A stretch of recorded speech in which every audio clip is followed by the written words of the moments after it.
LinkedIn presents.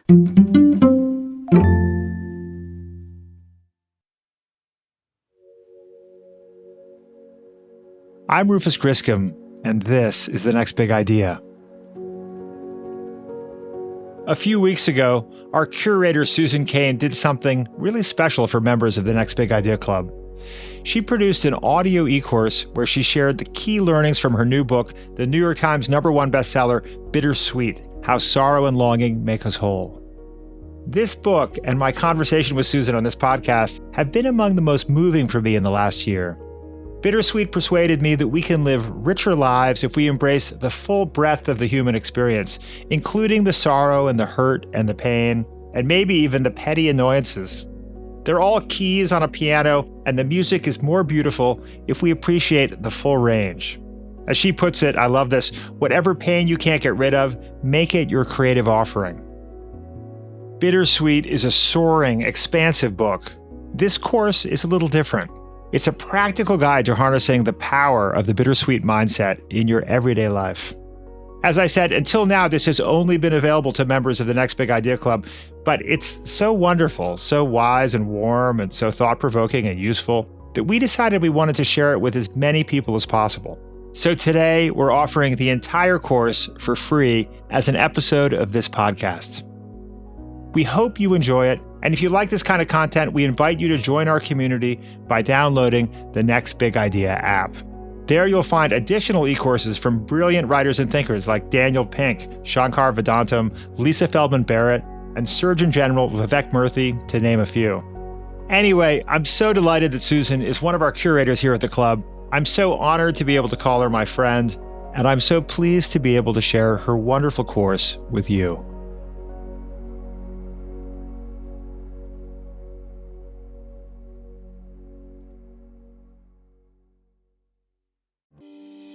I'm Kwame Christian, and I am the CEO of the American Negotiation Institute, and I want you to check out my podcast, Negotiate Real Change. Listen to conversations with leaders in the diversity, equity, and inclusion space, and learn the secrets behind what it really takes to become a successful advocate, ally, and change maker in your organization. Check out Negotiate Real Change on your favorite podcast player.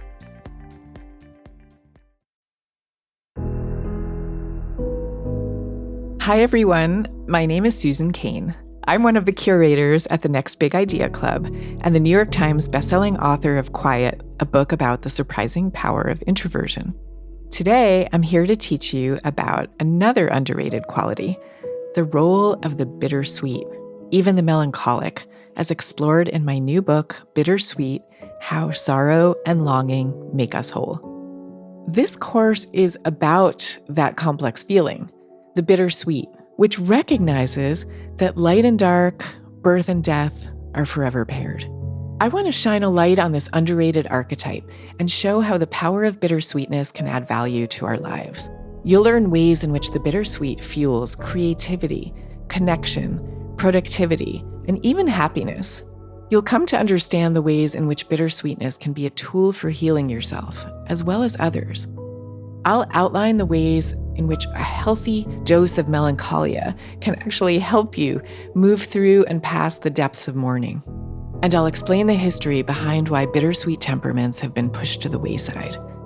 Most importantly, you'll learn practices and mindsets for incorporating the bittersweet into your days that result in a more fulfilled, meaningful walk through life.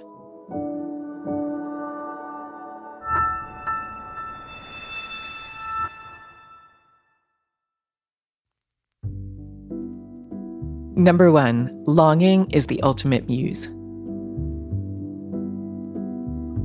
It's hard to put into words what I experience when I listen to bittersweet music in a minor key.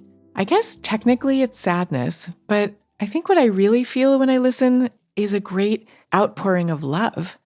It's as if the music makes my heart open up.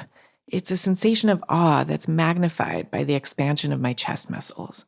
If you define transcendence as a moment when yourself fades away and you feel connected to the all, then these bittersweet moments are the closest I've come to experiencing it. You'd think that the ability to tune into such profound states of being with the relative ease of just hitting play on a stereo would normalize or even encourage the presence of the poignant in our day-to-day lives. Yet, acknowledgement, acceptance, and harnessing of the bittersweet is so often hidden behind closed doors in American culture. Communion with sadness is considered an intimate pursuit to be embraced in isolation, if at all, not one that you publicly display or gather socially in the name of. I stared this cultural taboo in the face back when I was a 22-year-old law student. I was happily listening to Leonard Cohen, aka the poet laureate of pessimism, when some friends picked me up in my dorm room on the way to class. They were amused by the incongruity of mournful songs blasting from a dorm room stereo, and one even asked why I was listening to funeral tunes. We laughed and moved on with our days. End of story. But little did I know that I would carry that comment with me for the next 25 years as I puzzled over two questions that grew into this book. One, why did I find yearning music so strangely uplifting? And two, what was it in our culture that made this seem like such a fitting subject for a joke? Thousands of years ago, the Greek philosopher Aristotle suggested that the human body contains four humors, or liquid substances, each corresponding to a different temperament: melancholic, sad; sanguine, happy; choleric, aggressive; and phlegmatic, calm. The relative amounts of these liquids were thought to shape our characters. American culture has been organized around the sanguine and the choleric, which we associate with buoyancy and strength. This sanguine choleric outlook is forward-leaning and combat-ready. It prizes cheerful goal orientation in our personal lives and righteous outrage online. It says we should be tough, optimistic, and assertive. Meanwhile, the bittersweet melancholic mode is judged as backward-leaning, unproductive, and mired in longing. And yet, statistics seem to show that there is a magnetism to sorrowful melodies. Sad music is much more likely than happy to elicit what the neuroscientist Jaak Panksepp called that, quote, shivery gooseflesh type of skin sensation, otherwise known as chills. People whose favorite songs are happy listen to them about 175 times on average. But those who favor bittersweet songs listen almost 800 times, according to a study by University of Michigan professors Fred Conrad and Jason Corey. And they report a deeper connection to the music than those whose favorites made them happy.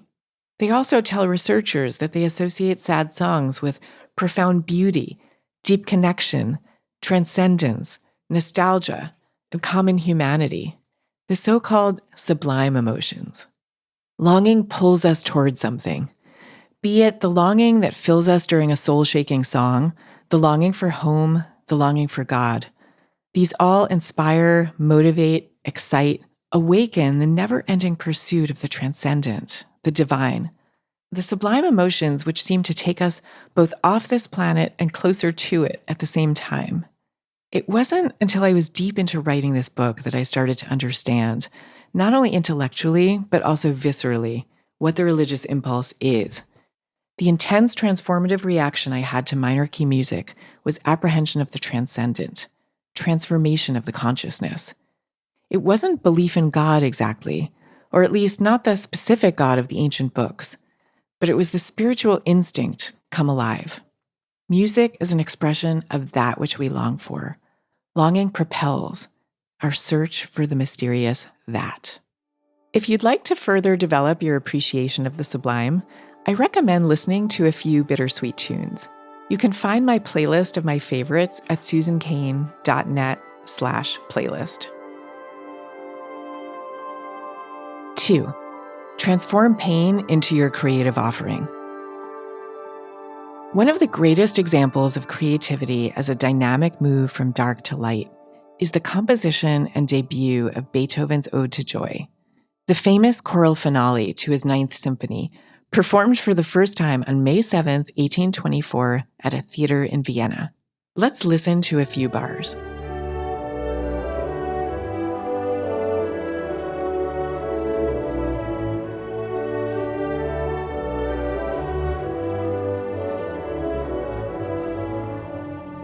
For 3 decades, Beethoven had worked on setting Ode to Joy, Friedrich Schiller's poem of freedom and brotherhood, to music.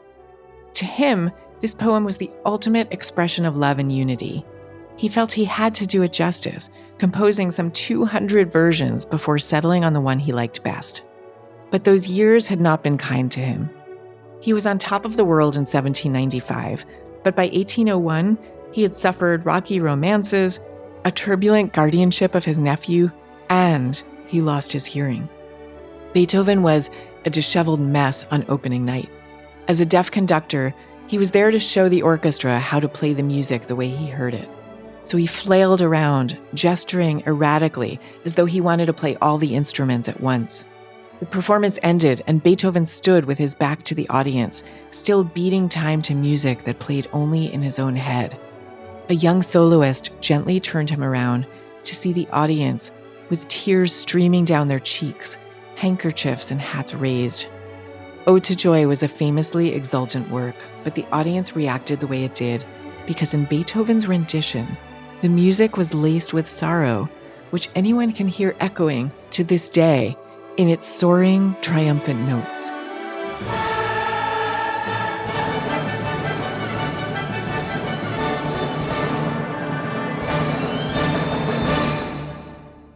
Beethoven transformed his suffering into a creative offering, and the musical byproduct of his pain has endured for centuries. A growing body of research suggests that creativity is associated with sorrow and longing. The economist Karl Jan Borwiecki published a study in which he used linguistic analytic software to study 1,400 letters written by Mozart, Liszt, and Beethoven. He traced when the letters referred to positive emotions or negative ones, and how these feelings related to the quantity and quality of the music they composed at the time. Borwiecki found that sadness, in particular, was predictive of the artist's creative output. Now, you can't simply say pain equals art.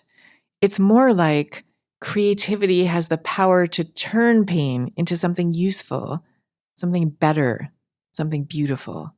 Instead of pain marking an end, a loss, a death, the pain signals transformation from one ending to another beginning. Endings give way to beginnings just as much as beginnings give way to endings. Creativity gives us power over our pain during times of transition. Now, that may sound intimidating. We aren't all virtuosos or artistically inclined. Your creative offering doesn't have to mean producing art yourself. When the pandemic started, I fell into the habit of doom scrolling and marinating in online toxicity, especially first thing in the morning. So I decided to transform my addiction by following art accounts. And each morning I shared a favorite work of art on my social media pages. It's become a cherished daily practice, meditative, restorative, and community building.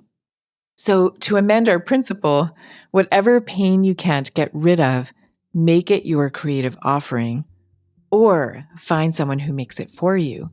Someone whose contribution to the world contains the essence of that something which you've been trying to touch all your life, even though you could never pinpoint it. Number 3, channeling loss rather than succumbing to it. The author and poet Maya Angelou lived a life filled with loss, having been deprived of dignity, self-love, and her voice at a very young age. But later in life, she connected with that voice and committed to it in new and powerful forms. She tells the story of her early years in her powerful memoir, I Know Why the Caged Bird Sings. How she was sent with her brother when they were very small to live with her grandmother in Arkansas, a sign pinned to their chests reading, "To whom it may concern." She described a debilitating self-consciousness at the mere age of 5, in which she felt too big, awkward, and unworthy to recite an Easter poem in front of her church. At age 8, she was raped by her mother's boyfriend. She testified against him in court, after which he was kicked to death by an angry mob. She feared after that by speaking to people, they might die too. So she spoke to no one except her brother for 5 long years. But Angelou's life began to transform when, at age 13, she was invited to the home of a woman named Bertha Flowers. Mrs. Flowers was gentle, graceful, and elegant, and she doted on Maya, giving her poetry and novels. These works of literary art ignited a long-absent awe within the young Maya. who finally began to speak again through her own creative expressions. Angelo told the truth about her sorrows, and her pain became a soothing balm for those who felt alone with their own similar stories. One such person was a young girl in Mississippi named Oprah Winfrey. She stumbled across Angelo's book at the age of 15, stunned to see herself in its pages. "How could this author have the same life experiences," she said, "the same feelings, longings, perceptions as a poor Black girl from Mississippi, as me?" I understood why Maya Angelou remained silent for years. Why did Oprah see in Angelou's writing not only a mirror reflecting her own life, but also, in her own words, a revelation? When she read Angelou's memoir, she writes, she was in awe. The book became her talisman. When she had the chance to meet Angelou 10 years later, it was providence. These aren't ordinary terms of enthusiasm. This is the language of transformation, of a lost self returned in another form. As Angelou's story suggests, many people respond to loss by healing in others the wounds that they themselves have suffered. Angelou represents one of humanity's oldest archetypes, the wounded healer. Though this is a term coined in 1951 by psychologist Carl Jung, the wounded healer has persisted for centuries. It can be seen in Greek myth, shamanistic cultures, Judaism, Christianity, and beyond. This idea that the strongest of healers have powers derived from their own suffering. For those of you thinking, well, but without a deep well of pain to draw from, does that mean I'm less capable of handling tragedy or healing others? I want to point to a fundamental aspect of the human success story, the compassionate instinct. This instinct is wired in us so deeply that it appears to be connected to a fundamental part of the nervous system called the vagus nerve, which links the brainstem to the torso. Dacher Keltner, who runs the Berkeley Social Interaction Lab and the Greater Good Science Center, has discovered that in addition to helping govern the mechanics of being alive, like digestion, breathing, and sex, the vagus nerve makes us care when we see suffering. Keltner also found that people with especially strong vagus nerves, he calls them vagal superstars, are more likely to cooperate with others and to have strong friendships.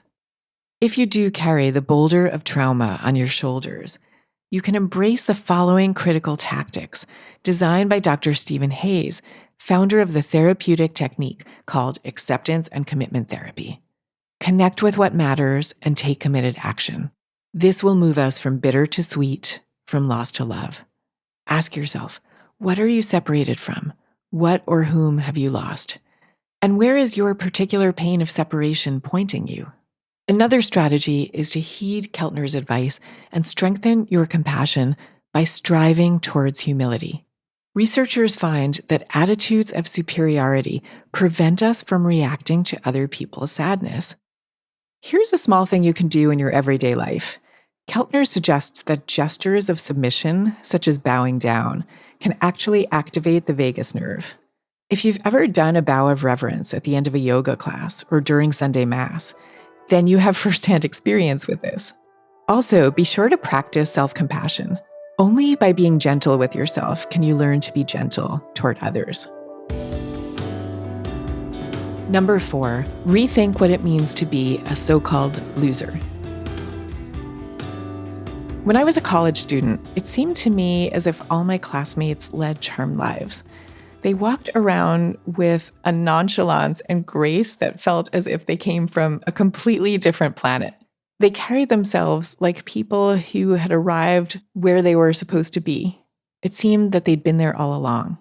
And yet, I often found myself wondering what lay behind their faultless facades. So many years later, I decided to find out. I couldn't go back in time, of course, but I could talk to today's students.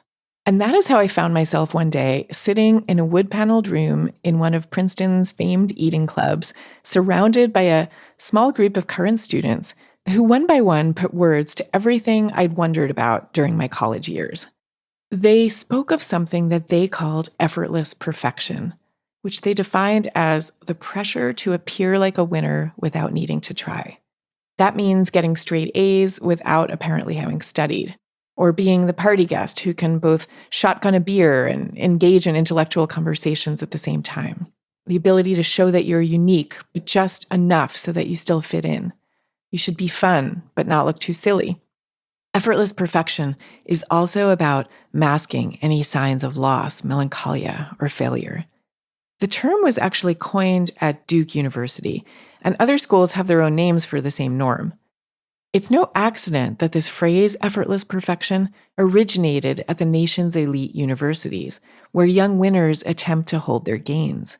Because the phenomenon is not so much about perfection as it is about victory.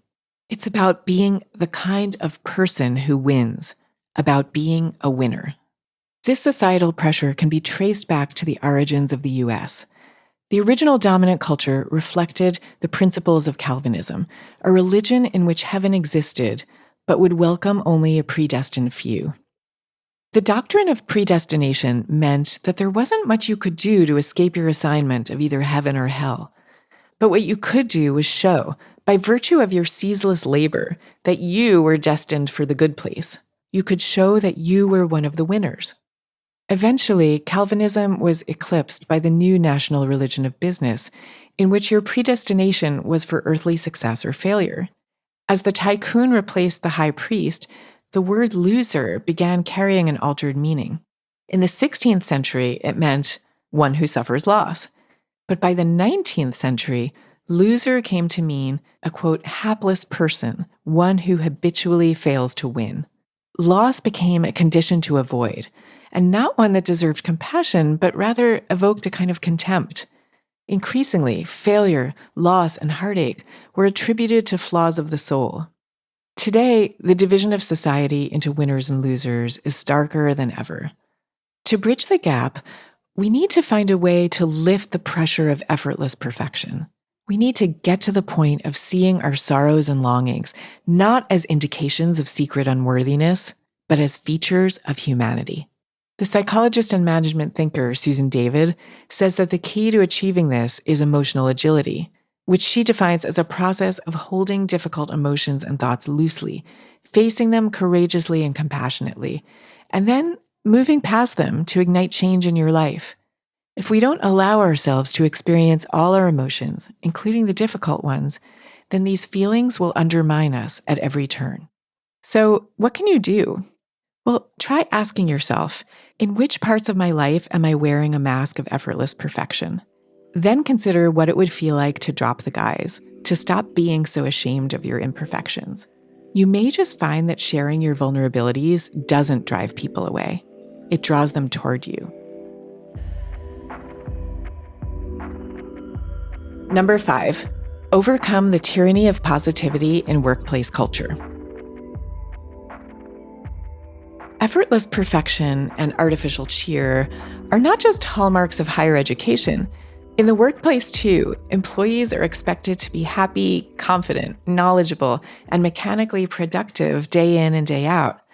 Susan David calls this the tyranny of positivity. It's a facade that every worker is aware of, but few dare to question. And why is that? Many employees are concerned that a public display of sorrow in the workplace would be seen as a warning sign that they're sluggish, unmotivated, or disengaged. This may be changing, though. Some studies have found that some of the best work cultures are the most supportive. They've also shown that leaders who are brave enough to buck the tyranny of positivity and bring bittersweetness to the workplace may actually be more successful in the long run. Organizational psychologists have long studied the various kinds of power that leaders wield. Some hold positional power, including the perception that they can and will bestow rewards and punish transgressors, while others tend to personal power, including the ability to inspire others and identify and sympathize with them. Despite the melancholic type being viewed as more timid and less assured, they're also seen as more sympathetic and likable. With this information in mind, Tanja Schwartzmuller, a researcher at the Technical University of Munich, hypothesized that the difference between angry and sad leaders is not the relative amount of power, but the type of power. She led a series of studies in which subjects were shown videos of actors delivering speeches as either an angry leader or a sad leader. The research indicated that angry leaders have more positional power, while sad leaders tend towards personal power. Compared to positional power, those with personal power inspired more loyalty in their hypothetical followers, who are less likely to want to sabotage them and more likely to feel accepted and valued. We're often taught to focus on our strengths, not weaknesses, but we shouldn't confuse a bittersweet temperament or a so-called negative emotional state, such as sadness, with weakness. In fact, some of our most self-aware leaders face their sorrows, limitations, and temperaments head-on and learn to integrate them into a fuller self. A great example of a work culture that transcended the tyranny of positivity is Midwest Billing, which is the billing unit of a community hospital in an impoverished part of Jackson, Michigan. In 2011, a group of scholars from the Compassion Lab published a study about Midwest Billing, showing that this unit created a culture in which it was assumed that personal troubles were a normal part of every worker's life. Staff members cared for each other when they lost loved ones, filed for divorce, faced domestic abuse, or just had a bad cold. And sharing troubles turned out to be very good not only for mental health, but also for business. During the 5 years prior to the study, Midwest Billing got its bills collected more than twice as fast as before, beating industry standards. Turnover rate in the unit was only 2%, compared with an average of 25% across all of Midwest Health System, and a significantly higher rate across the medical billing industry. What can we learn here? Well, if you're in a leadership position, try taking a page from Midwest Billing's ledger. Develop a work culture where team members feel safe to acknowledge the complexity of their lives. And if you're not in a leadership position, try modeling compassion, honesty, and humility the next time you and your colleagues are standing around at work.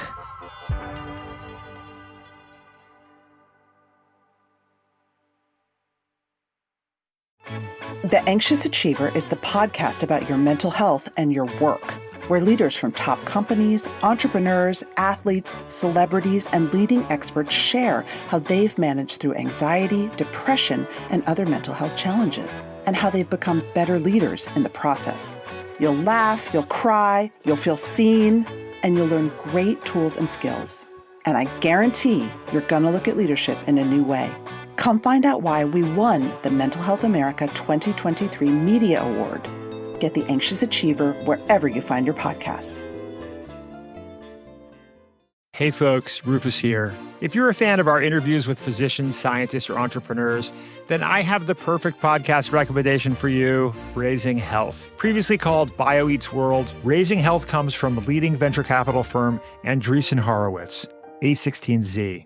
Each episode, Raising Health dives deep into the heart of healthcare, biotech, and AI with A16Z general partners. Along the way, they explore the real challenges and opportunities in health and biotech entrepreneurship. Not to mention, you'll hear raw insights and actionable advice from notable guests like Omada CEO and co-founder Sean Duffy, and AI expert and In-Sitro CEO Daphne Kohler. Don't miss out. Follow Raising Health wherever you get your podcasts.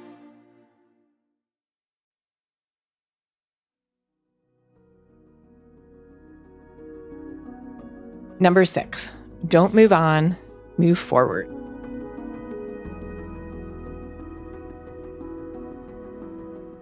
My brother, who was an abdominal radiologist at Mount Sinai Hospital in New York City, died of complications from COVID in April 2020. In the days that followed, I felt a pit of nausea, both literal and existential. What is this seasickness that comes when a person is suddenly gone? Its true source, I think, is the realization that what once was will never be again. And you can get used to the idea that everything passes. You can read the Stoic philosophers who teach us to accept death as inevitable. You can meditate on impermanence. I do these things regularly, and they prepare you to some degree. But the terrible beauty of transience is much greater than we are. In our best moments, especially in the presence of sublime music, art, and nature, we grasp the tragic majesty of it. The rest of the time, we simply have to live it. The question is, how? How are we supposed to live with such an unthinkable thing? If you've ever lost a loved one, then you've probably felt some of the same societal pressures I did in the wake of my brother's passing. The sense that the right thing to do is to keep a stiff upper lip, to grin and bear it and get on with your life. Because isn't that what the person you lost would have wanted? But here's the problem. No matter how much your culture tells you to smile, it simply isn't human to move on. Consider the work of George Bonanno. He's a professor of clinical psychology at Columbia who studies our natural capacity for resilience. And his research has shown that what we assume to be the standard trajectory of bereavement, a long period of agony followed by a painstakingly slow recovery, is not really standard at all. The reality, Bonanno says, is far more complex. In the immediate aftermath of loss, it's common to move back and forth between intense feelings of happiness and sorrow. Eventually, that oscillation slows, and the periods of sadness gradually get less intense. But this doesn't mean we ever move on completely. As Bonanno points out, even the most resilient among us, quote, may not resolve the loss. They may not fully put aside the pain, but they're able to continue functioning. In other words, we're built to live simultaneously in love and loss, in bitter and sweet. I want to share a story that helped me reframe my understanding of grief and find answers to the questions I posed at the beginning of this chapter. How are we supposed to live with the unthinkable? How can we possibly come to accept that what once was will never be again? This is the story of a woman named Nora McInerney. In 2014, when she was 31, Nora had a perfect-seeming life. A nice home, sweet toddler, happy marriage. But then, in the span of just 6 weeks, she miscarried her second child and lost her husband, Aaron, to brain cancer. In an effort to make sense of all that loss, Nora began asking other bereaved partners what advice about grief they hated most. The most common reply was the exhortation to move on. Here's Nora speaking at the TED Women Conference in 2018. We don't look at the people around us experiencing life's joys and wonders and tell them to move on, do we? We don't send a card that's congratulations on your beautiful baby. And then 5 years later, think another birthday party, get over it. Yeah, we get it. He's 5. Wow. But grief is kind of one of those things like falling in love or having a baby or watching The Wire on HBO where you don't get it, until you do it. And once you do it, once it's your love or your baby, once it's your grief and your front row at the funeral, you get it. You understand what you're experiencing is not a moment in time. It's not a bone that will reset, but that you've been touched by something chronic, something incurable. It's not fatal, but sometimes grief feels like it could be. And if we can't prevent it in one another, what can we do? The answer, Nora realized, was not to move on, but to move forward. And that's what she did. She married a new man, and today they have 4 kids, a house in the suburbs, and a rescue dog. But just because she's moved forward doesn't mean she's left Aaron, her first husband, behind. He's present in her work, in the child they had together, in the person she's become. A model of resilience, Nora has learned to live simultaneously in love and loss, bitter and sweet. What can we do other than try to remind one another that some things can't be fixed and not all wounds are meant to heal? We need each other to remember, to help each other remember that grief is this multitasking emotion, that you can and will be sad and happy, you'll be grieving and able to love in the same year or week, the same breath. We need to remember that a grieving person is going to laugh again and smile again. If they're lucky, they'll even find love again. That yes, absolutely, they're going to move forward. But that doesn't mean that they've moved on. We've all faced loss in our lives. Sometimes it's a person, sometimes it's a place or a way of life. Take a moment and consider how what you've lost still endures in the present. How have you moved forward, and how might you help others do the same?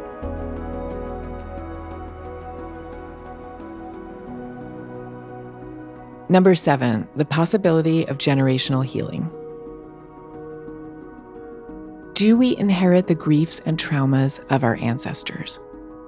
This question is being studied by Dr. Rachel Yehuda, a professor of psychiatry and neuroscience and the director of the Traumatic Stress Studies Division at the Mount Sinai School of Medicine. Yehuda works in the emerging field of epigenetics, the study of how genes turn on and off in response to environmental changes, including adversity. She has studied the tangible markers of trauma in the children of Holocaust survivors. For instance, survivors' children were 3 times more likely to suffer from PTSD if exposed to traumatic events. They were more vulnerable to clinical depression and anxiety, and their blood tests showed the same neuroendocrine and hormonal abnormalities as the survivors themselves. But Yehuda took this work a step further, and she found that a particular gene associated with stress showed a type of epigenetic change called methylation in both survivors and their offspring. This field is young, and the body of evidence is still growing, but the studies are mounting, showing evidence that we inherit parental trauma that occurred long before we were ever conceived. And epigenetic research also suggests that if pain endures transgenerationally, then so too could healing. One thing we can all do, even as we seek out and honor our parents' and ancestors' stories, is work to set ourselves and our children free from the pain. We can see that our forebears' stories are our stories, but they're also not our stories. That we may have inherited an echo of our ancestors' torment, but the tears they shed ran down their cheeks and not ours, and not down our children's cheeks either. Transgenerational healing takes many forms, all of them involving the creation of healthy connections with our ancestors. One way to do this is to travel back in time. Consider the trauma of slavery as it manifests in its descendants. Literally, as I was researching this phenomenon of inherited grief, I received an email from my friend Jerry Bingham, the creator and host of Hush Loudly, a podcast dedicated to introverts. Jerry lives in Chicago, but she was writing from Senegal, where she had taken an unexpected business trip. While there, she had visited Gorée Island, the last place our ancestors were held before being brought to America, wrote Jerry, who's African American.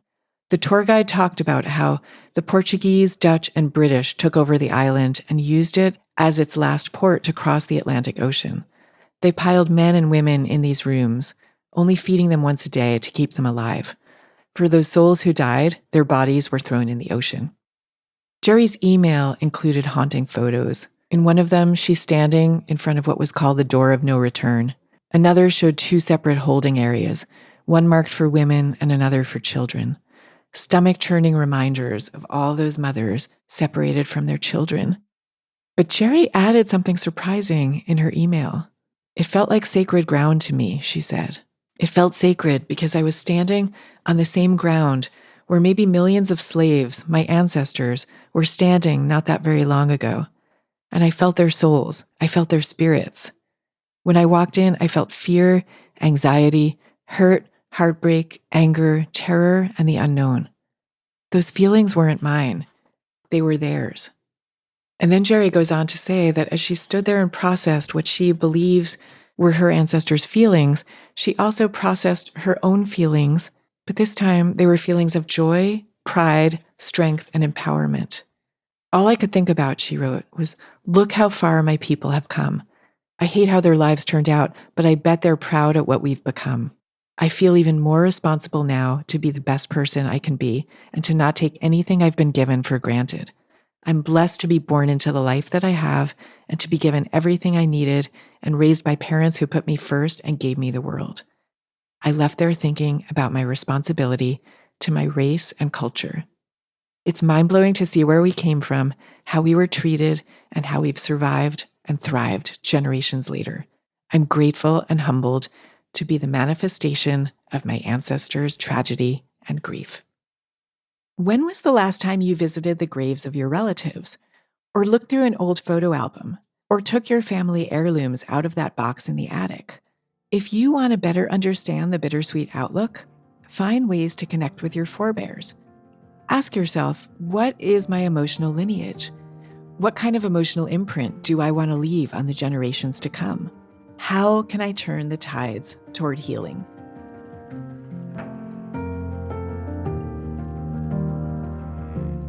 Number 8, mortality's gift of meaning.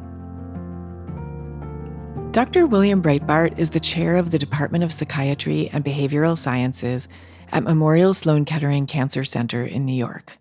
He works with dying cancer patients, not to cure them, not to extend their lives, not even to ease their physical pain. His mission is to give his patients a sense of meaning in the time they have left through a program he developed called meaning-centered psychotherapy. When he started as a young psychiatrist, working first with AIDS patients and later with people in the advanced stages of cancer, Breitbart noticed something consistent across all the individuals he treated. They wanted to die. It didn't matter if they had 3 months left or 6 or 12, they wanted it over with now. Most clinicians at the time interpreted this outlook as a symptom of depression or physical pain. About 60% of patients improved after being treated for one or the other, but the remaining 40% still wanted to die. Dr. Breitbart thought the problem was that these people had lost their sense of meaning, and there was no medication for that. He had to find another way, so he set off to help patients find their whys. The protocol he and his postdoc fellow, Mindy Greenstein, cobbled together was based on the idea that we all have 2 existential obligations. The first is simply to survive, but the second is to create a life worth living. Breitbart believes the key to fulfillment is learning to love who you are, which is unconditional and unceasing, rather than what you've done. Another way of investigating this question is through the work of Laura Carstensen, an influential psychology professor who runs the Stanford Lifespan Development Lab and the Stanford Center on Longevity. When faced with our own impermanence, Carstensen has found, our surroundings become precious and we savor them. Moments become suffused with their imminent ending. She witnessed this perspective on life in a study about the emotional tendencies of different age groups. Carstensen found that older people reported less stress, anger, worry, and distress than the young and middle-aged. She called this the paradox of aging. Carstensen's hunch as to why was that as age increases, so does a sense of poignancy. The young delude themselves that the music will never stop playing. So for them, it makes sense to explore rather than savor, to meet new people rather than devote time to their dearest, to learn new skills rather than pondering the meaning of it all. But when you really know that you won't live much longer, your perspective narrows and it deepens. You start to focus on what matters most. You stop caring so much about ambition, status, and getting ahead. You want the time you have left to be charged with love and meaning. You think about your legacy, and you savor the simple act of being alive. We can all enter this state, hypothesizes Carstensen, but it happens more frequently for our elders. But even if you're 22 or you're not temperamentally bittersweet, Carstensen is convinced that there are other ways to access the wisdom of the aged. She advises, surprise, listening to minor key music, and meditating on death, and noticing impermanence in nature, and spending time with older people, and recording their life stories, or any manner of activity that reminds us of mortality. All of these practices are meant to help us treat our lives and each other as the precious gifts they are.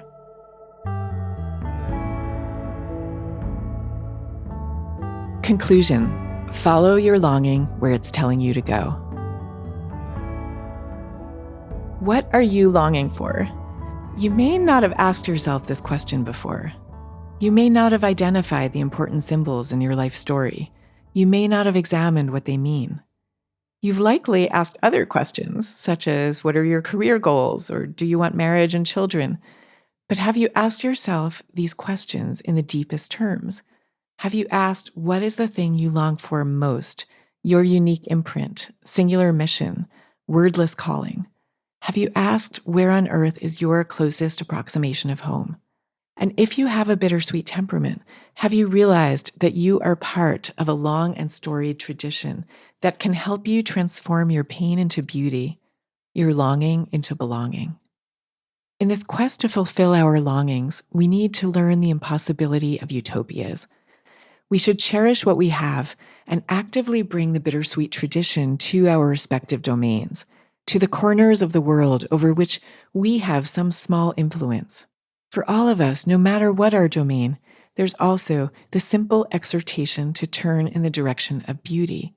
You don't have to follow any particular faith or wisdom tradition to realize that the sacred and miraculous are everywhere. It took me decades to understand the 19th century dictum that beauty is truth, truth beauty. Eventually, though, I realized it meant beauty as a state we can access for brief and transformative visits through various portals, whether it's through the Mona Lisa's smile or the voice of Leonard Cohen. The beautiful, the sublime, that which inspires awe and chills and goosebumps, we're drawn to those not only because these forces of the bittersweet heal, but also because they're manifestations of love or divinity or whatever you want to call it. We should protect it and cultivate it and honor the bittersweet contours of life with the practices suggested here and the ones of your own design. Thank you so much for coming along on this journey with me.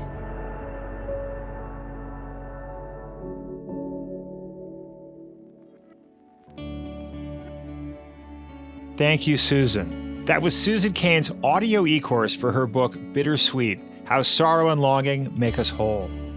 We'd love to hear what you think of it. We at the Next Big Idea Club are developing special audio content that combines the best elements of podcasts and audiobooks. We're focused on delivering ideas in shorter formats directly from the leading thinkers in the world so you can learn quickly and discover ideas that might just change the way you see the world. In our app, we feature a new book every single day, 7 days a week, distilled by the authors into 5 key insights we call Book Bites. If you love them and you want to go deeper, we link directly to the book so you can read the whole thing. Intrigued? Go to your app store and search for the Next Big Idea app. Today's episode was produced by Caleb Bissinger and Michael Kovnat.